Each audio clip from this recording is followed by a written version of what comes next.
This is the Bat Flip Podcast. Now here's your host, Damian, David, and Matt. Welcome in, everyone, to another episode of the Bat Flip Podcast. Damian, Matt, and David here with you. Today we are going to be doing opening day overreactions, or opening weekend overreactions as it is. We'll have a big one here to start it off with Matt and his Braves and a player that's been suspended for PEDs. It's very relevant today. Then we'll hit on a couple other things, Rafael Devers start, Brewers, and some other overreactions. We'll talk about the new Torpedo bats and the Yankees, and we know that's been a hot topic throughout this last weekend. And then we've started doing Player of the Week polls on our Twitter. We'll wrap that all up with you guys of the results from the weekend. But before we get on to that, let's start with David, because I'm not sure if we get it to Matt that we will ever get to talk for 20 minutes. So David, how you doing this week? I'm doing great. Got to watch some baseball. Well, you know, the baseball itself it's great to be back. Yeah. We'll leave it there because the quality of the baseball I was watching was pretty miserable, all things considered. But it's awesome to be back. You know, there's been all kinds of new fun stories and stuff. Just getting to purse through all the games, trying to watch a bunch of those games on opening day was really fun. And I'm excited about our Twitter poll thing. You know, Damian mentioned it. I do want to shout that out again because, you know, this is early in the episode. We're going to talk about it at the end. Every day we're doing a player of the day on each day, and then we're going to summarize that in the podcast, the player of the week, using the poll results. So tell us who your player of the day was on Twitter. Might put the polls on YouTube too. We'll see. But make sure you're voting on that. Get your voice heard, and then we'll talk about it in the show on Mondays. So that's really exciting. I can't wait to roll through the season with that. It's kind of it's a good idea, and I'm excited to kind of look at that. How you doing, Matt? I am having a fantastic Monday right now. I no longer have to care about baseball. My basketball team's in the Final Four. I just booked tickets to go to San Antonio. I mean, what else could you? I mean, come on now. I can just forget about it. Baseball season is canceled in 2025. But no, I really have enjoyed baseball being back. It's been a lot of fun. I love the first couple weeks because there's games on during the day, like every single day. You don't get that later in the season where you might only get games on Wednesday during the day. It's always fun, and it's good for it to be back. We've got a lot to talk about. You know, we've got real baseball to talk about, not you know, putting teams in Japan that aren't ready to play. And I mean, the Cubs haven't been ready to play at all. That's true. Right. You know, the Dodgers were ready. The Cubs weren't. That's kind of continued. But I probably shouldn't be talking. But we have 2 wins. We got 2 wins. Yeah, that's 2 more than I have. But exactly. But yeah, Damian, welcome back. How are you doing this week? I'm doing fantastic. Opening weekend was a big time success. I was able to go to the ring ceremony game on Friday night, which was just absolutely incredible. Having 50-something thousand people sing "We Are the Champions" was just something I will never forget. The ovation of, you know, Clayton Kershaw getting his second World Series ring, and obviously Shohei and other people that just, you know, Freddie for everything that he went through last year and the MVP. Like, it was so fun. You guys can see I got the World Series champion gear. Had to go there for that, but also just an incredible game, by the way, which we'll talk about here in a little bit with our player of the week type stuff. But probably the best game I've ever been to, bar none. So it was an overall success for being a Dodger fan this last weekend, and kind of the culmination of the celebration of 2024. Until Freddie Freeman decided to take a shower. Yeah, don't know about that, but that's the most spring training-ish injury I've ever heard of. But it was really looking forward to 2025. Like you guys said, I watched a ton of baseball this weekend. I was really interested in a few storylines. Like, we had Tampa starting in, you know, playing at Steinbrenner Field. That was interesting. Yeah. So I watched as much of those games, and then, you know, obviously the Athletics start in Sacramento tonight. But it was just a great weekend of baseball, and getting to go over as much as possible. And I'm excited for the season. And like you guys mentioned, we do these overreactions, but they do bring a lot of good storylines to really kind of start the season. But I guess the biggest storyline outside of the torpedo bats that we've had happen so far is not only have the Braves gone winless so far and just, they're the worst team in baseball history, apparently. They also had their prized free agent from this offseason, Jurickson Profar, suspended 80 games today for testing positive for HCG. Yeah, so if anybody doesn't know HCG, I did some research. It's a masking agent. Basically, if you take a steroid cycle, you start to get your testosterone levels back by taking it. Yeah. So that's what it is. I don't it's know. Only injectable. Yeah, like it's if he was doing it, then if it's not some fluke and he appeals it, or it's he was cheating. Yeah. But yeah, I mean, the Braves went into the offseason coming off a year in which they had all those injuries, and they should have been, they should have been spending money. They said they were going to spend money. Then they finally spend money in January, and they pick a guy who decides to shoot himself up on roids. That's messed up. Yep. And got his ass. I mean, there's no words for what this weekend was for the Braves. Opening day, they come out and they look great for like 6 innings, and then they put in freaking Hector Neris. I've been the biggest Hector Neris hater for like 3 years. The Braves signed him in the offseason to a minor league contract, and I'm like, you know what? If he's gonna have a tryout, at one time he was good, whatever. There's no penalty. But the thing is, if you put a bad reliever in Brian Snitker's bullpen, he's gonna put him in the game in a high leverage spot, no matter what. It doesn't matter. So guess what? Opening day, we have the entire bullpen's been rested, but for the entire offseason. And then Hector Neris comes out in the 7th inning and blows the game. We were winning. And then the rest of the weekend, everything went to trash. And the Braves finished the weekend by having like 1 hit in 18 innings or something. And against the pitching staff that like Nick Pivetta, Nick Pavetta's not terrible, but come on. Like, what are we doing? Oh my God. And then today, our dummy left fielder decides he wants to shoot up on roids all off season, and now he's suspended. He can't play in the postseason. I mean, who cares about the postseason at this point? And also, Ronaldo Lopez is on the IL with shoulder soreness. So, and the worst part about it is they called up Bryce Elder to replace him. I mean, that's just the worst part about it. That's the double whammy. I have to watch Hector Neris and Bryce Elder in the first week of the season. Now, I don't have to watch Hector Neris anymore, but I had to. He's already ruined 2 games. Yep, and Jesse Chavez is back, so 2 positives. Well, okay, now we all know Jesse Chavez is going to be an all-star now, but he's the man. Love Jesse Chavez. He really is the man. But yeah, there's my Braves rant. I mean, I'm at a loss for words. They're 0-4, and now they get to play the Dodgers for 3. I mean, I sent the message in our group text earlier that when Freddie Freeman, the thing we were referencing, apparently he slipped getting in the shower and hurt his ankle or something. He's gonna be out day to day. He's not playing tonight. I told Damien, I said that's 1 less home run the Dodgers will hit. Now they're only hit 4. So I don't. I'm at a loss for words. 0-4. It's early. Anything could change, but yeah, that was golly, man. It was a tough weekend for the Braves. I'm so glad that my college basketball team did something this weekend, or it would have been a bad sports weekend. But first off, we apologize to all headphone users for that. But second off, Matt's crash out was not on your bingo card, Adam, but it very well should. That's why they give you the free space in the middle. Yep.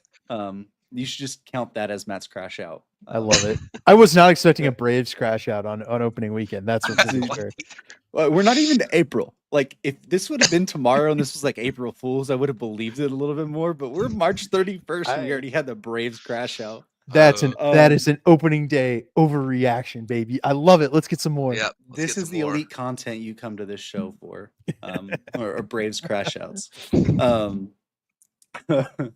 Man, I don't even know where to go from here. All right, like, amazing. More overreactions. More overreactions. Yeah, we're gonna go to more overreactions right now. I'm just figuring out where to start. So, what do y'all need to take one? I need to take a breath. Yeah, let's go to Matt's crash out to David's crash out, and we'll talk about Eugenio Suarez to start with, just so we can start that train of like talking with our own teams right now. All right, my crash out is why on earth are you pitching to this guy? Holy shit! What are you doing? Why are you pitching to this guy? Like the worst part about it was not that Eugenio Suarez hit 4 more home runs against the Cubs, taking his career average of home run or his career percentage of total home runs up to 13% against one team. If you divided that between like, every team, you'd hit like 3% for every team. He's got 13% of his career home runs against the Cubs alone. He's also hitting 267 with a 352 on base and a 541 slug against the Cubs. That's a lot of that's from when he played with the Reds against the Cubs. He also killed the Cubs with the Reds. All that aside, right? After he hit the first 3, I was like, okay, they'll quit throwing to him now, right? No, they threw him another one. He had 3-run home run, and funny. The funniest part about all of that is that Caleb Thielbar threw to him on Sunday in the game they blew, and he struck him out. And I was like, what are we doing? Eugenio Suarez is going to win the MVP though. After what I've seen through 4 games, that's my overreaction because that dude, he's seeing a beach ball right now. Give him a torpedo bat, he might hit 50 home runs again. So, he's back. He's back. MVP form. He looked great. Cubs bullpen might be the worst in the league, but we'll do that. That's a separate overreaction. I ain't gonna get into that. But Eugenio Suarez, man, he had a hell of a weekend. Yeah, and if we're talking about the MVP already, we might as well just talk about the Cy Young, because that's we're gonna stamp Mackenzie Gore as the Cy Young so far. What he did to the Phillies on opening day: 6 innings, 1 hit, no walks, 13 strikeouts. To that Phillies lineup. If you know anything about Mackenzie Gore, he's someone who has top level stuff, but he struggles with command a lot. And to have 0 walks in 6 innings against the Phillies is impressive. He had some pitch shape data that he kind of changed. He basically scrapped his 4-seam fastball almost altogether and went to throwing like 40% sliders or something ridiculous. But Mackenzie Gore, I mean, obviously just going to be the Cy Young as well. Mm-hmm. Finally fulfilling up to that potential that everyone thought. But mine's a little bit less subdued, or a little bit more subdued than your guys's, because I didn't have a direct player in this fight here or team in this fight. But did what happened on that game though? Who won the game on opening day between the Phillies and the Nats? Just want to Phillies. The Phillies won. So even though Mackenzie Gore is great, the Phillies won on opening day. Look, Jacob deGrom won a Cy Young with a bad team too. Okay, Mackenzie Gore will do it next. Matt, are you ready to come back? I am ready to come back. All right. Let's start because our friend Adam over here wants us to talk about the Red Sox because he's obsessing over our stuff. Okay. Our predictions. So why don't you go ahead and start with the player that the Red Sox just DFA because he's horrendous. Yeah, well, I was gonna go with some positivity here first off, but I guess we're gonna go with the negativity again first. Just don't crash out. I'm not going to crash out about this one, although I picked this team to do really well, and apparently my takes are just falling apart about baseball. That's why they pay us the big bucks. I got Rafael Devers as an overreaction. The guy has been horrendous for the first weekend of the season. He has 15 strikeouts in 23 plate appearances, which is Joey Gallo numbers, Yankees Joey Gallo numbers at that. And then he had 3 more strikeouts today. Now he has walked 4 times. He has yet to get a hit.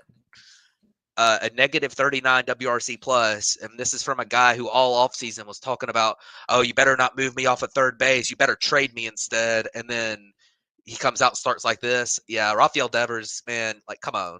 I mean, you got to pick it up. This is pretty bad. I'm sure he will probably turn it around, but still, like, he better not play like this year. And if it's not great.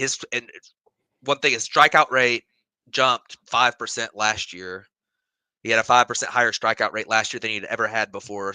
Or than he had for like 3 years in a row. So that could be a trend, although he's not going to run a 67% strikeout rate all year. But the strikeouts increasing, that being a problem, that could end up being a trend. So that's something to watch out for sure. I think anyone who has Rafael Devers in fantasy should drop him immediately. He's just terrible. Very clearly the answer to all your problems there. Very much so. But I do think there is something to a player having to go from playing the field between innings to going to DH all the time. There's just an adjustment period where he's just going to need to be focused on other things in those off innings where he would otherwise be playing the field. They probably should get him out in the field, maybe even at first base. It maybe Casas just will feel more comfortable at DH. That might help him out.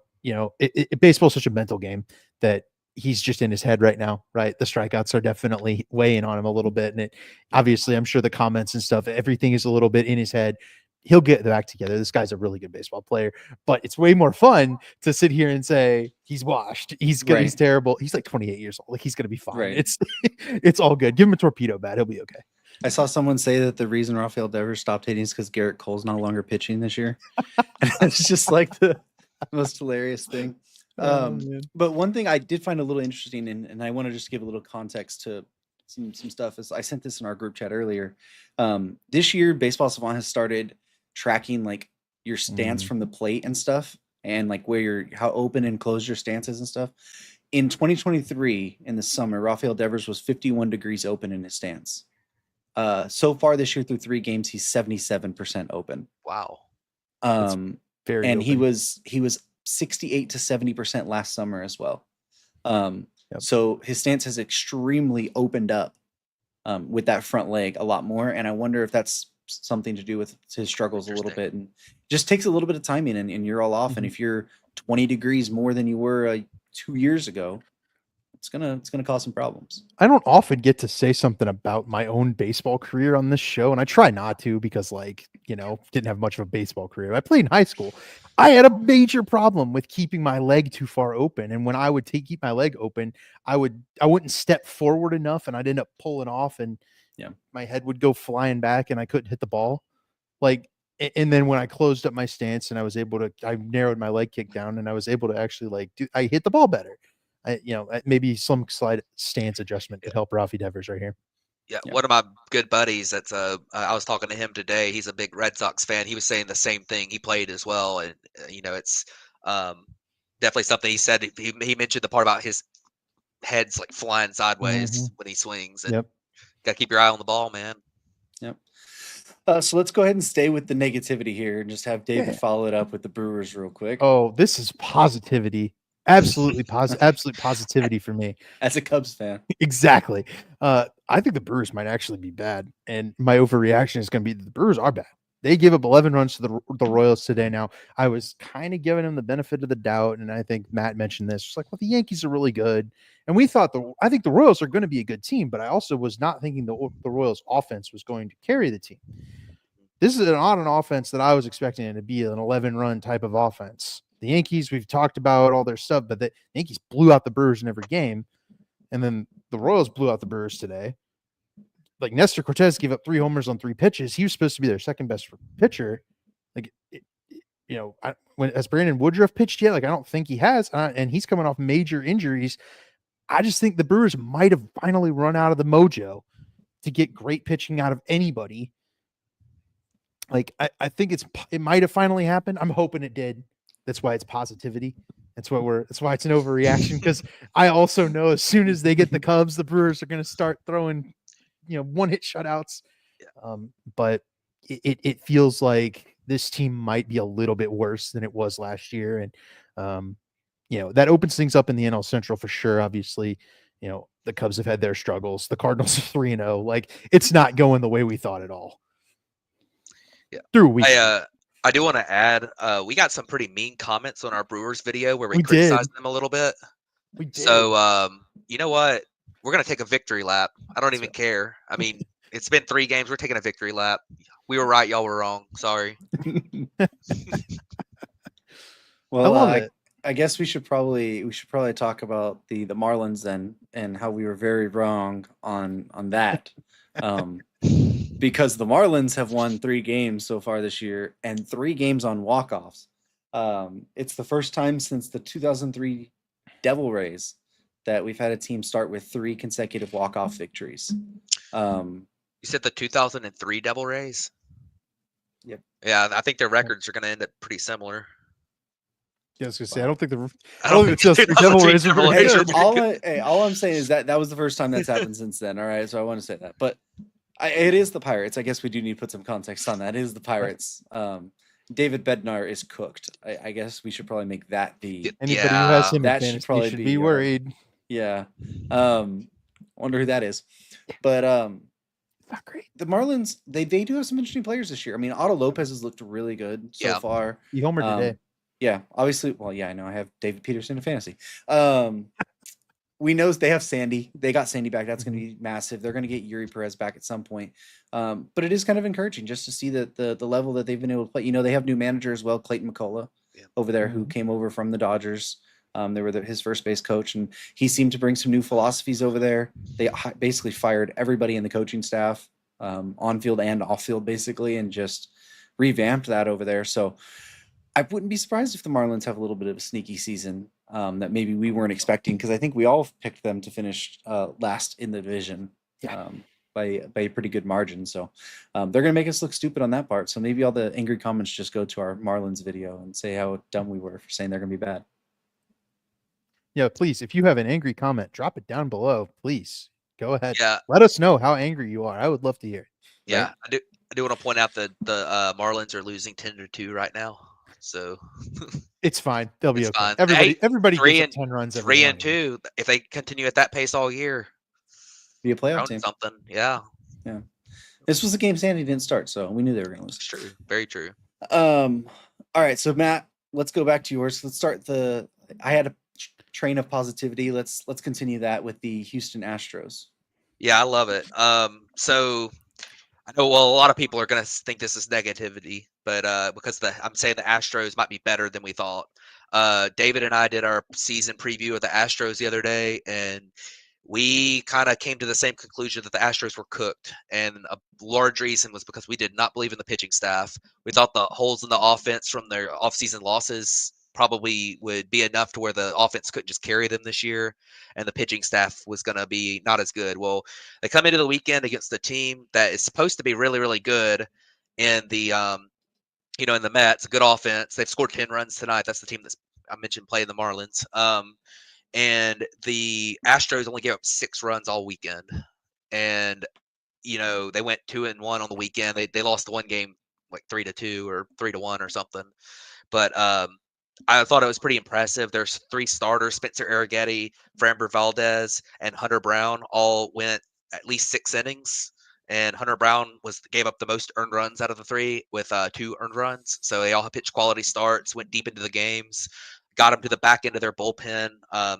The only pitcher that didn't look good was Josh Hader this weekend, which is interesting. But it's early, and but this is a good sign for the Astros, because if you come out and you're Spencer Arrighetti and Hunter Brown get lit up, by the Mets, who have a good offense, that would be pretty rough. And then, and of course Cam Smith, man, Who made his debut. Cam Smith. Yes, As Adam would like to point out, we're talking about the Astros. We're going to talk about Cam Smith. So I don't And you need even to know what pick he him did up. this weekend, but he did a good. He had Hit a his hit. first career hit, and yeah, I mean, we'll see how it goes. But the pitching was the story for them. I do want to toss in another overreaction here, if we can, unless you had something to follow up on the Astros, Damian. No, we can't have any more overreactions. We've fulfilled our limit so far. Yeah, the quota. The White Sox pitching is pretty good this weekend. Sean Burke, man. The starting pitching was really not Yeah. bad. 3 starts of 5 innings with no earned runs allowed by 3 of their starters that I've literally never heard of. So that's pretty sweet. Sean Burke, Jonathan Cannon, Davis Martin for the White Sox, all through at least 5 innings, did not give up a run. If I'm not White Sox are mistaken, 2-2. I think Davis Martin might have done pretty good last year too when he came up. Let's also preference that was against the Angels. So Very true. It was against the Yeah. Angels. If Mike Trout, that's Damien's MVP right there. right. Yep. I mean, why not? That's it. They have at least one good batter in the lineup, and that's Yeah. more than you can say about some teams. Yeah, Definitely. we're not lying there. Like the White Sox. Andrew The- Benintendi has 2 home runs. Yeah, I was man. gonna say the how many did he hit reincarnation of last Andrew Benintendi. about 5. and I was he's gonna got say, 2 I'm already. pretty sure he's almost got like half the amount he had all year last year already. Wouldn't be surprised. I was Um, White Sox, man.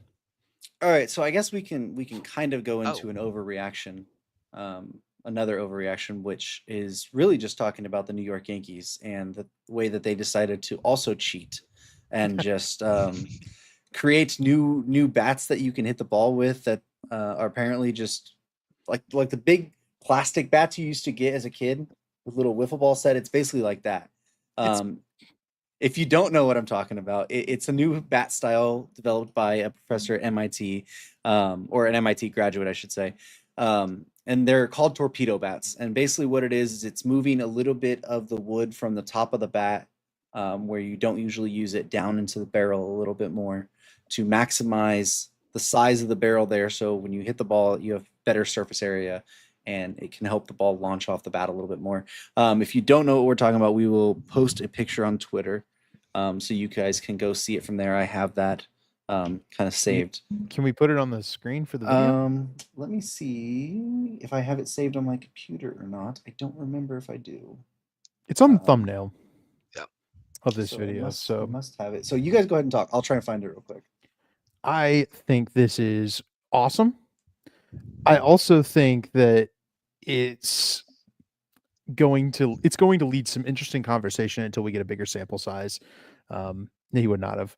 Here's the thing, right? Is that there were other teams already using the torpedo bat. The one I know that had guys using it was the Cubs. The guys that were using it are Nico Horner and Dansby Swanson, and Nico has done absolutely nothing with it so far, and Dansby hit a home run, but is otherwise off to a good start. And I think it's going to be real interesting as we get a picture of it right here. The the top bat is the torpedo bat, and you can see that the barrel is just a little bit lower on the bat than the other one, where the other bat is the same length from its widest point all the way up. I'm very interested to see what happens when a batter makes contact off the end of the bat of the torpedo bat, because I think that's going to be one, more painful to make contact with that end of the bat, and two, it's going to lead to much weirder contact. Yeah. That's what I'm interested in. But having a barrel be more optimized just seems like a natural progression of the three true outcome type of hitter, where you're trying to make big contact every time. Having a bat that helps you do that seems like a natural progression. I don't think a lot of guys are going to actually succeed with this. I think there's going to be some guys who like it, some guys who don't, and it's going to end up being a preference thing. Yeah, I agree with Adam right here. Nick Madrigal would have hit 400 with that bat. You are He needs absolutely right. the thing I said before the show is he needed the wiffle ball, the wiffle ball And bat Damien was talking about, the Yeah. huge barrel. He needs it, Yeah. or yeah, and Adam's not talking about a 400 batting average. He's talking about 400 home runs. right. That's we want to preface that. But Matt, what do you think about the torpedo bat situation? Um, I'll I, take I that think to I'm screen. just kind of waiting to see on it. I think that it's a very interesting idea. It's just a lot of science behind it. I will say it's a really small sample size with it. It's only been a few games. The Yankees were the kind of the main team that came out with it. I know a few other teams have a couple players trying it out, but the Yankees have really gone in on it so far, and they had a huge weekend. But it's 3 games. It's Yankee Stadium. The Yankees have good power hitters. They're facing the Brewers, who apparently are giving up home runs to the Royals too. Um, Mhm. you know, it, I'm going to temper my expectations on it a little bit, but the science does sound pretty sound on it. It's definitely something that's interesting, and I think a lot of players are going to try it out and see if they like it better. And obviously, it's a pretty cool innovation. It's within the rules. So Yeah. it's not something where they're really cheating, because Mhm. they built a bat that's within the rules. But it'll be very interesting if this continues this year. If the MLB does something about it and changes the rules, and has like a template they would make the bat out of, similar to something you would see like racing or something, where you have to build the car to a certain template. Mhm. That would be something that would be kind of interesting. But yeah, it's definitely a cool idea. It's something that's very interesting to follow here in the early season.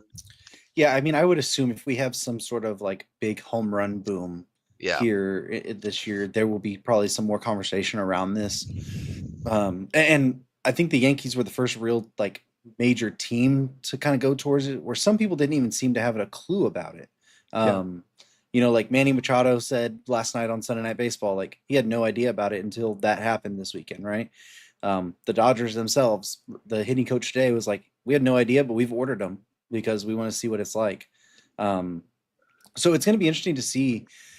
Obviously it's within the rules right now. There is some sort of a loose template you have to follow with the barrel can't be more than 2.6 inches or something all the way around or something. So, obviously someone from MIT is way smarter at this stuff than three stooges on a podcast talking about it. But, I'm kind of interested to see what other types of innovation come from this. Because I don't know that there's been a lot of things, no one thought a torpedo bat would be a good idea. Do you guys see that there could be any more, changes to other equipment or whatever moving forward that could help players gain an advantage? I have two thoughts. First thought is we've been innovating bats for a while now, and I don't think it's just gained that much steam. The bat handles have undergone a lot of innovation over the last 10 years or so. When I was in school, like all you had was the one handle, the knob. Mm-hmm. Then they did a really big knob where the knob was flared out so that you didn't like hurt your hand on it. Then you have the big fat knob at the bottom that Goldschmidt made popular. Axe handle. And then you have the axe handle.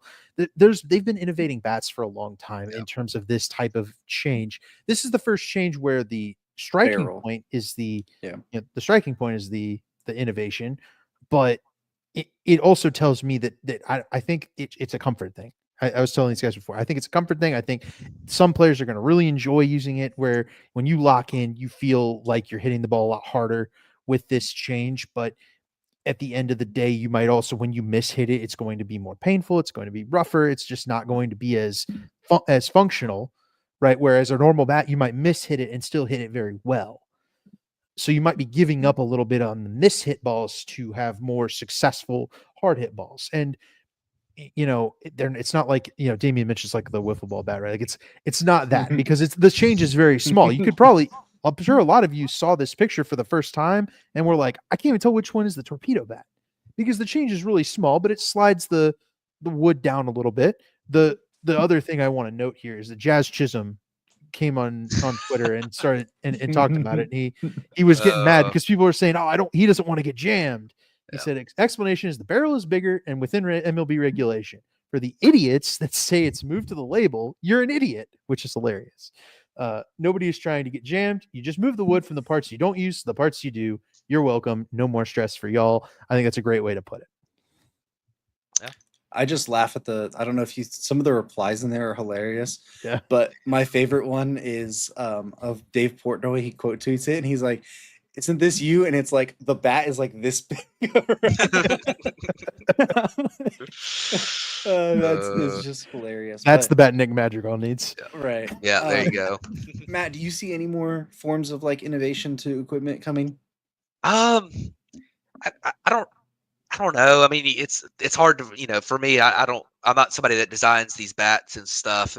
I'm sure there's something that can be done. Probably different weighted, where if it's weighted more dense in some areas, that might be something they look into at some point. Obviously that's something we kind of have already, but I'm not really sure. I mean, obviously you could be Sammy Sosa and just use a corked bat. So, that works too. You could be Jurickson Profar and take steroids and you don't need a better bat. Yeah. So, all you need is to work out an off season with Fernando Tatis Jr. apparently. Yeah. Take some vitamins. That's right.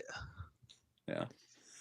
All right. So we talked about the torpedo bats, but we didn't talk about what the Yankees did this weekend. Yeah. So we should probably talk a little bit more about that, because they did it with the torpedo bats, at least some of them. But they had, what was it, Saturday's game, where it was 9 homers. They scored 20 runs. Mm-hmm. Aaron Judge almost had the cycle of homers. Yeah. I think he had a grand slam, a solo, and I think a 2-run. I think he was only missing a 3-run. He was missing the 3. Yeah. The 3-run.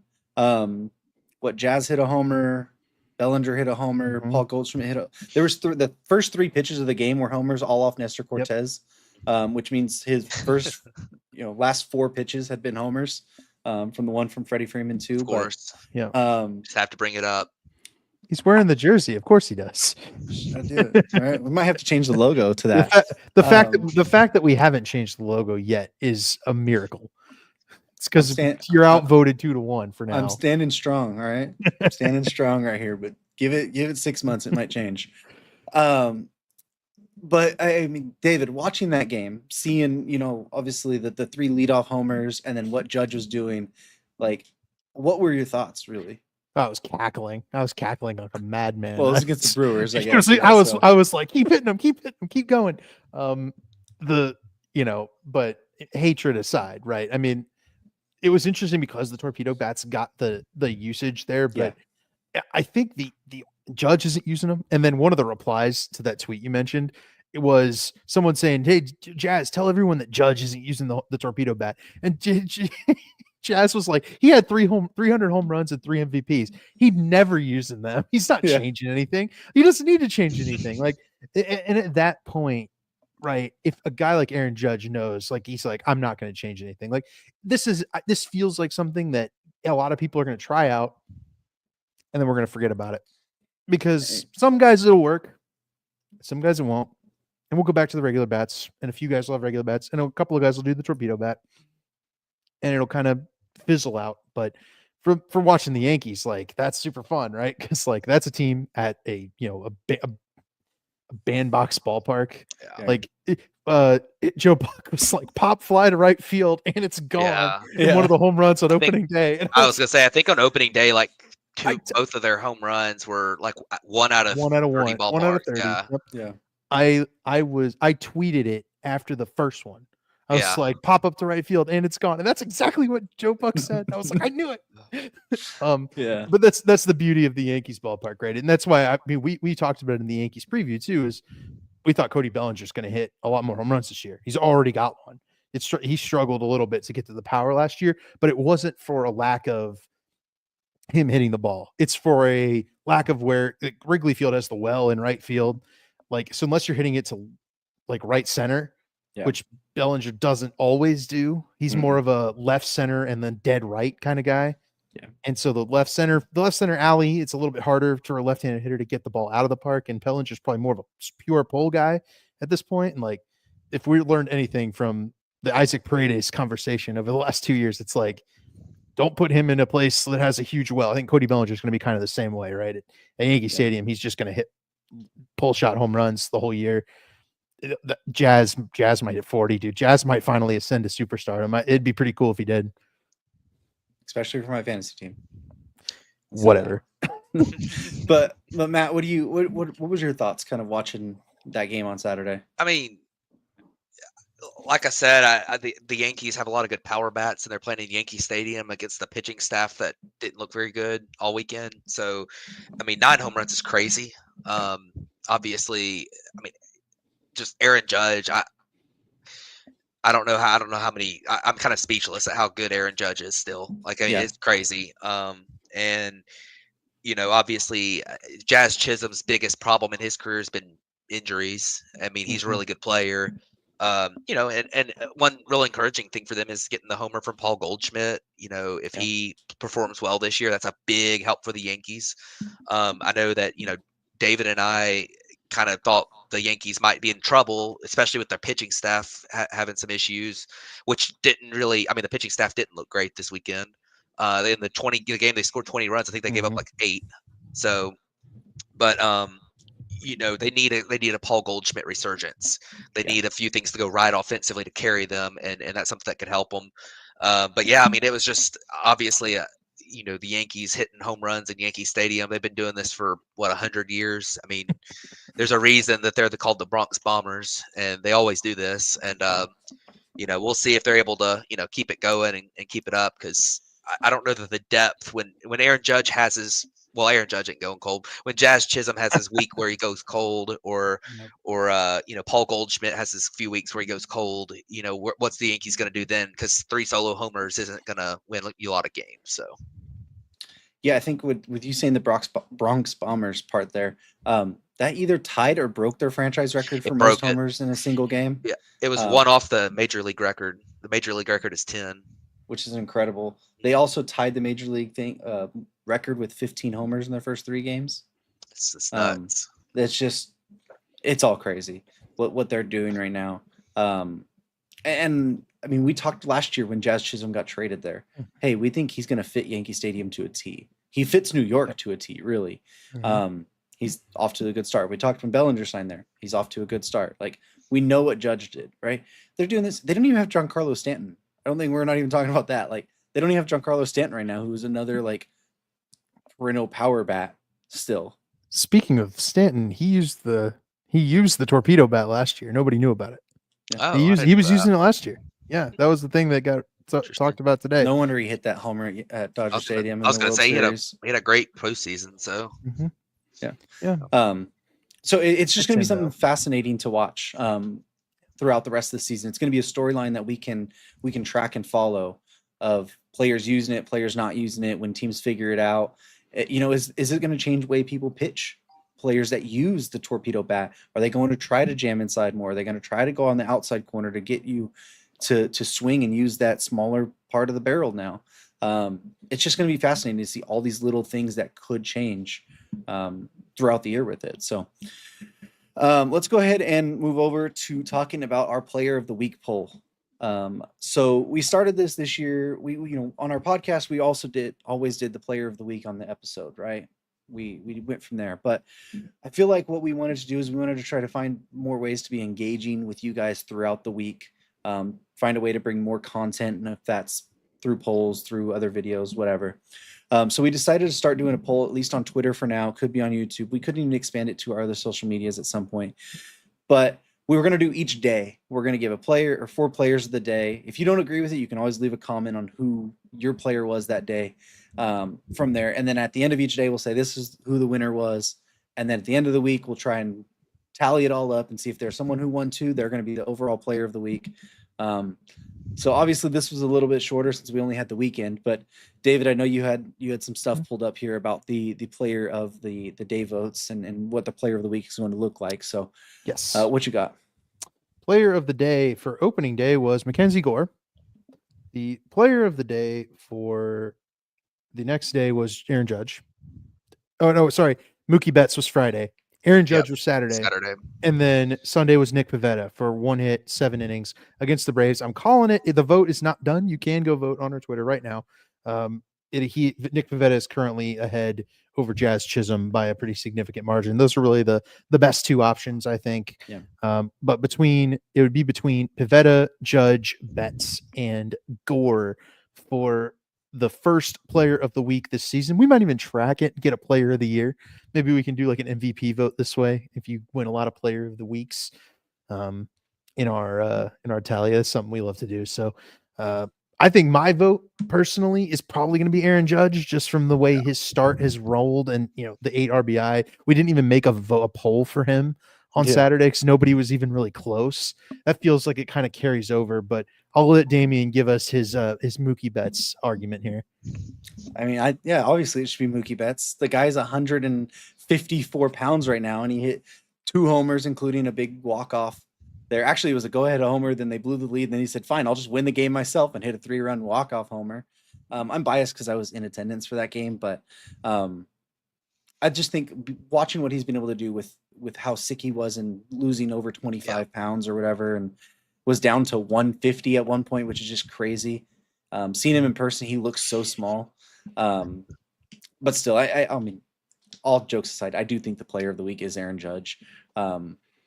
Just what he was able to do. We talked about the 3 homers, having the cycle of homers. That's just something you just don't see anyone ever do, or let alone have the chance to do. It was just incredible. I think far and away he should be our odds-on favorite early for the player of the week. He even hit another one the next day. I mean, he's already got 4. It's pretty crazy. There we go, Ty. You know what you're talking about. Hi, Ty. So, but yeah, Aaron Judge. I mean, y'all have explained it. So got it. Well, that's cool.